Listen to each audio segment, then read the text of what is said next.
Good morning, students. So we will start new chapter today. Chapter number 7, Geography.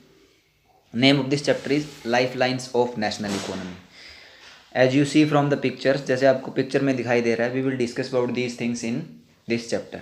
यानी हम इन्हीं के बारे में पढ़ेंगे. Roadways, railways, Airways, communication system जो आपका है, नेटवर्क होता है, इंफॉर्मेशन टेक्नोलॉजी वाला, सी जो आपका ओशन रूट्स है उनके बारे में हम ये इन्हीं चीज़ों के बारे में हम इसमें डिस्कस करेंगे. Why we are calling them life lines. Life lines का मीनिंग क्या होता है, पहले हमें ये पता होना चाहिए. Life line, life line mean जिसके ऊपर बेस है, जो किसी का जिसके आधार पे क्या है काम चलता है, यानी पूरा डिपेंडेंट उसी के ऊपर है. Without this it is not survival. Life line आपने देखा होगा, जो आपके कोई व्यक्ति पेशेंट ज़्यादा बीमार हो जाता है तो उसके साथ वो लाइन वाला चलता है, ऐसे आपने देखा होगा. इस तरीके से एक लाइनिंग चलती रहती है ऐसे. अगर वो सीधी चलने लग गई, it means the person has dead, वो व्यक्ति डेड हो जाता है. जो इस तरीके से चल रही है इसका मतलब ही कैन सर्वाइव. तो ऐसे ही कहा गया है कि जो किसी भी देश की अर्थव्यवस्था है, इकोनॉमी का मतलब होता है अर्थव्यवस्था. अर्थव्यवस्था means the production of the complete country, यानी जो प्रोडक्शन हो रहा है कंप्लीट कंट्री के अंदर, जिससे देश को इनकम जनरेट हो रही है, जिससे इनकम जनरेट होती है अर्थ के. जैसे हमारे we are earning the money, तो हम क्या करते हैं, काम करते हैं और काम के बदले हमारे को पैसा मिलता है. वैसे ही हमारे देश के अंदर जो ये काम है, जितने भी आपके एयरपोर्ट, एयरवेज, रोडवेज, इनके थ्रू जो इनकम जनरेट होती है वही देश की क्या होती है, इकोनॉमी होती है. That is called economy of the country. So the income which is generate from all these, that is called economy of the country. यानी ये इकोनॉमी के किस प्रकार लाइफ लाइन है हमारे लिए, यानी ये चीज़ें हैं, इनके ऊपर ही हम सर्वाइव करते हैं. इसी के बेस पे हमारे देश का क्या होता है, डेवलपमेंट होता है. तो इसलिए हम इसमें डिस्कस करेंगे कि वो लाइफ लाइन्स इकोनॉमी में, नेशनल इकोनॉमी की कौन कौन सी है जिनके ऊपर देश का डेवलपमेंट डिपेंड करता है. तो ये आपके इस चैप्टर का नाम है life lines of national economy. Next thing is given about introduction. Next में क्या दिया गया है, इंट्रोडक्शन दिया गया है. इसमें इंट्रोडक्शन बताया गया है कि आपका क्या क्या चीज़ें हम इसके अंदर डिस्कस करेंगे, कौन कौन सा आपका पॉइंट्स इसमें डिस्कस किया जाएगा. तो पहला आपका आता है introduction. First is given introduction. Introduction हम पढ़ेंगे. फिर मीन्स ऑफ ट्रांसपोर्ट. ट्रांसपोर्ट के मीन्स होते हैं आपका वाटर है, एयर है, और कम्युनिकेशन वाला जो होता है उसका. Roadways, railways, waterways, airways, communication, international trade, tourism as a trade. These are the topics which we will discuss too in this chapter. यानी इस चैप्टर में इन्हीं के बारे में पढ़ेंगे. इंट्रोडक्शन है कि कौन कौन से आप लाइफ लाइन्स है इकोनॉमी के, और मीन्स ऑफ ट्रांसपोर्ट, रोडवेज, उसमें मीन्स ऑफ ट्रांसपोर्ट में आगे roadways, railways, waterways, airways, communication, exchange of ideas, उसको हम क्या बोलते हैं, कम्युनिकेशन बोलते हैं. इंटरनेशनल ट्रेड, जब हम ट्रेड जो दूसरे देशों के साथ में हमारा व्यापार होता है, ट्रेड होता है, उसके बारे में पढ़ेंगे.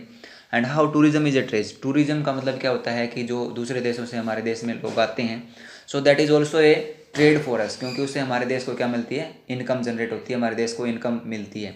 That is called tourism as a trade. Okay. So next we will discuss life lines of national economy के अंदर हम इसमें बताया गया कि लाइफ लाइन्स क्या है. अब इसको ये कहा गया है कि आपका ट्रांसपोर्ट एंड कम्युनिकेशन है, उसको life lines of the country क्यों कहा जाता है, क्योंकि आपको पता है the exchange of goods and ideas, इसके बगैर आपको पता है किसी भी चीज़ का डेवलपमेंट नहीं हो सकता. या हम कुछ भी आइडियाज़ को एक्सचेंज ना करें, ना हम एक स्थान से दूसरे स्थान पर किसी चीज़ को भेजें, तो उसके बगैर आपका क्या है, देश का डेवलपमेंट नहीं हो सकता. तो इसके लिए क्या है, हमारा ट्रांसपोर्ट और कम्युनिकेशन है, उन दोनों चीज़ों का इंपॉर्टेंट रोल है देश के डेवलपमेंट के लिए. इसीलिए इनको क्या बोला जाता है, लाइफ लाइन्स बोला जाता है. अब ये कहा गया है transport and communication are compare to veins and arteries of the body. जैसे हमारे बॉडी के अंदर जो नसेज होती हैं, जिनके अंदर से आपका वीन्स पाइप होती है, जिनके अंदर से ब्लड सर्कुलेशन होता है, उसी तरीके से किसी भी देश के डेवलपमेंट के लिए ट्रांसपोर्ट और कम्युनिकेशन उस देश की क्या है, वीन्स एंड आर्टरीज है. अब आपको पता है वीन्स और आर्टरीज अगर सही तरीके से काम नहीं करेगी तो बॉडी काम नहीं कर सकती. उसी तरीके से क्या है आपका, अगर किसी देश के अंदर ट्रांसपोर्ट और कम्युनिकेशन प्रॉपर नहीं है तो वहाँ पे क्या है आपका, उस देश का डेवलपमेंट इतना ज़्यादा नहीं होगा, उस देश की इकोनॉमी ज़्यादा इम्प्रूव नहीं कर पाएगी. तो देश के इम्प्रूवमेंट के लिए क्या करना पड़ेगा, हमारे को ट्रांसपोर्ट और कम्युनिकेशन को अच्छा करना पड़ेगा, तभी हमारे देश का क्या हो सकता है, डेवलपमेंट हो सकता है. नेक्स्ट इंडियन लाइफ लाइन्स क्यों है हमारे लिए. अब ये क्वेश्चन आ जाता है ना, why transport and communication called life lines of the economy. तो आपको ये देखो, ये बताएगा इसलिए ये क्यों है. रॉ मटेरियल टू इंडस्ट्री, यानी ट्रांसपोर्ट क्या करता है, जो रॉ मटेरियल है उसको इंडस्ट्री तक पहुंचाता है. एंड सपोर्ट एग्रीकल्चर, और एग्रीकल्चर को उसको सपोर्ट करता है। एग्रीकल्चर में जो आपका रॉ मटेरियल है, जैसे आपका कॉटन है, शुगर केन है, उसको क्या करेगा, वो इंडस्ट्री तक पहुंचाएगा। सपोर्ट ट्रेड, और इसी की तरीके से क्या होता है, जैसे ट्रांसपोर्ट और कम्युनिकेशन नहीं होगा तो हम व्यापार कैसे करेंगे, व्यापार के लिए ट्रांसपोर्ट और कम्युनिकेशन जरूरी है। बेसिस ऑफ ग्लोबलाइजेशन, ग्लोबलाइजेशन का मतलब होता है when complete world is connected through trade, यानी जब हम वर्ल्ड के कई कंट्रीज़ के साथ में कनेक्टेड हो जाते हैं ट्रेड के लिए, तो उसको हम क्या बोलते हैं, ग्लोबलाइजेशन। बैकबोन ऑफ टूरिज्म, आपको पता है टूरिज्म के लिए ट्रांसपोर्ट और कम्युनिकेशन नहीं होगा तो लोग जो आएंगे उनको how we will send in other areas, हम उनको कैसे भेजेंगे वहाँ पे, कैसे वो जाएंगे वहाँ पे। तो इसलिए बैकबोन है, बैकबोन का मतलब रीढ़ की हड्डी इसको बोलते हैं, वो है इसका डिफेंस। यानी अगर हमारे देश का, अगर हमें डिफेंस रखना है प्रॉपरली और सिक्योरिटी रखनी है, तो उसके लिए हमारे को ट्रांसपोर्ट और कम्युनिकेशन अपना वेल डेवलप्ड रखना पड़ेगा। अदरवाइज तो अदर कंट्रीज़ वो हमारे पर अटैक करते रहेंगे और हमारा ट्रांसपोर्ट और कम्युनिकेशन सिस्टम प्रॉपर नहीं होगा तो हम सर्वाइव नहीं कर पाएंगे। नेशनल इंटीग्रेशन, कंट्री को जोड़े रखना। अब हम अपने इंडिया के अंदर कहीं से कहीं पे भी जा सकते हैं, कोई एरिया कवर कर सकते हैं और उस एरिया के बारे में जाकर हम उनके बारे में इंफॉर्मेशन ले सकते हैं, उनके साथ हम मिल बैठ कर काम कर सकते हैं। तो एक राष्ट्रीय एकता, मिल इंटीग्रेशन भी इससे क्रिएट होती है। तो इसीलिए इसको क्या बोला गया है, life lines of national economy. अब ये क्वेश्चन आप लिख लेना नोटबुक के अंदर, why transport and communication is called life lines of national economy. तो ये इन्हीं चीज़ों के कारण क्या है, इसको हम नेशनल इकोनॉमी लाइफ लाइन्स बोलते हैं, इसीलिए इसको लाइफ लाइन बोला गया है। अब नेक्स्ट हम इसके अंदर पढ़ेंगे कि significance of means of transport and communication, यानी ट्रांसपोर्ट और कम्युनिकेशन का किसी देश के डेवलपमेंट के लिए क्या रोल है उसका, वो क्यों ज़रूरी है उस देश के लिए, उसके बारे में पढ़ेंगे। इसमें दिया गया है place utility movement of goods and service from supply to demand area. अब इसके अंदर ये कहा गया है कि मूवमेंट ऑफ गुड यानी गुड्स एंड सर्विसेज। सर्विसेज क्या होता है, जो हम टर्शियरी सेक्टर में कम्युनिकेशन के थ्रू जो हम मोबाइल फ़ोन से बातें करते हैं, या जो टीचर आपको पढ़ाता है, या शॉपकीपर जो काम कर रहे हैं, वो सारा आपका सर्विसेज है, सेवा करना। तो इसमें कहा गया है गुड्स और सर्विसेज की सप्लाई के लिए आपको डिमांड एरिया तक गुड्स और सर्विसेज को सप्लाई करने के लिए आपको ट्रांसपोर्ट और कम्युनिकेशन रिक्वायर्ड है। यही हुआ ना कि आपको गुड्स और सर्विसेज के मूवमेंट के लिए जहाँ पे रिक्वायरमेंट है वहाँ तक पहुँचाने का काम कौन करेगा, ट्रांसपोर्ट एंड कम्युनिकेशन। नेक्स्ट बताया गया it helps to transfer better technology from one country to other और स्टेट और टू अदर। अब दूसरा क्या है, ट्रांसपोर्ट और कम्युनिकेशन से हमारे पास बेटर टेक्नोलॉजी आ जाती है। आज हम देख रहे हैं कि हर चीज़ का एडवांस टेक्नोलॉजी मिल रही है आपको, व्हीकल है, मोबाइल फ़ोन है, टीवी है, सभी चीज़ों का आपको एडवांस टेक्नोलॉजी मिल रही है। वो किसके कारण मिल रही है, वो ट्रांसपोर्ट और कम्युनिकेशन के कारण ही पॉसिबल है, otherwise we can't use them. Various means of communication help in trader to have link. Means of communication से क्या होता है, जो आपस में एक्सचेंज ऑफ आइडिया है, उससे क्या होता है कि व्यापारी जो है, ट्रेडर्स है, वो आपस में एक दूसरे के साथ बात कर सकते हैं और वो बता सकते हैं कि हमारे को कौन सी चीज़ों की रिक्वायरमेंट है, आपको कौन सी चीज़ की रिक्वायरमेंट है, उसी के अकॉर्डिंग वो ट्रांसपोर्ट करते हैं। फिर कम्यूट का मतलब क्या बताया गया, means of transmit carry move people from one place to another place. Goods को ही नहीं ले जाता ट्रांसपोर्ट, ह्यूमन बीइंग भी उसमें क्या करते हैं, आपका मूवमेंट करते हैं। जैसे आपने देखा होगा कि हम क्या करेंगे, यहाँ से अगर हमारे को जैसे हिसार से दिल्ली जाना है या अदर एरिया में जाना है तो हम ट्रांसपोर्ट का यूज़ करते हैं। तो इसके अंदर ओनली गुड्स का नहीं है, human being also travelled.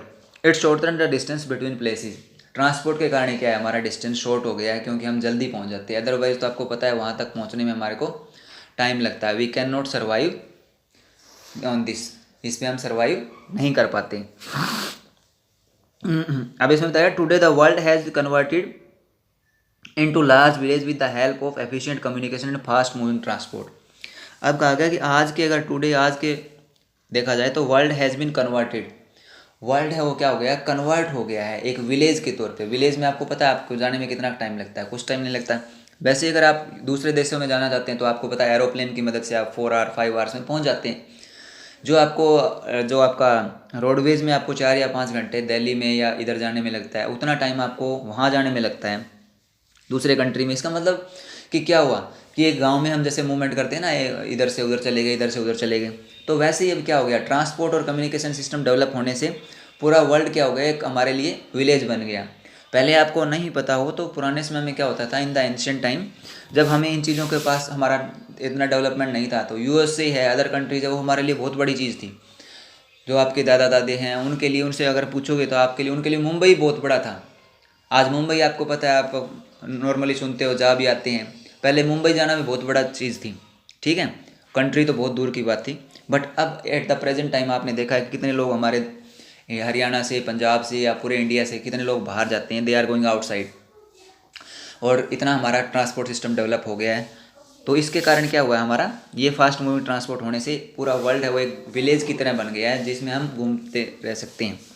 The pace of development of a country depends upon the production of goods and services as well as their movement over space. किसी भी देश का डेवलपमेंट है वो क्या करता है, इन्हीं पे डिपेंड करता है कि प्रोडक्शन ऑफ गुड्स, यानी जो गुड्स का प्रोडक्शन हो रहा है, वस्तुओं का जो प्रोडक्शन हो रहा है, उसके साथ में क्या है, हमें उनकी सर्विसेज भी चाहिए, यानी उनको हमें पहुंचाने वाला भी चाहिए मार्केट के अंदर, कंज्यूमर के पास। अब आपको पता है जो प्रोडक्ट बन रहे हैं इंडस्ट्री के अंदर, अगर उनको मार्केट तक नहीं पहुंचाया जाएगा तो उनका फ़ायदा क्या होगा। जब मार्केट में पहुंचेगा तभी क्या होगा, हमारे को उसका फ़ायदा मिलेगा। इंडस्ट्रियल डेवलपमेंट है वो भी इसी पे डिपेंड करता है। Employment, high standard of living, distribution of perishable. Perishable मतलब होता है जो चीज़ें जल्दी ख़राब हो जाती है, जैसे आपका दही है, दूध है, ये चीज़ें क्या होती है, ज़्यादा टाइम तक आप नहीं रख सकते, तो उनको पेरिशेबल गुड्स बोला जाता है। इमरजेंसी, तो इन सभी चीज़ों के लिए क्या है, आपको ट्रांसपोर्ट और कम्युनिकेशन सिस्टम की रिक्वायरमेंट होती है। तो ये इसका इम्पोर्टेंस है। तो आज हमने पढ़ा है लाइफ लाइन्स ऑफ इकोनॉमी के अंदर व्हाट इज़ द सिग्निफिकेंस और what is the importance of transport and communication. ये क्वेश्चन आपको नोटबुक में भी लिखना है। Thank you, have a nice day.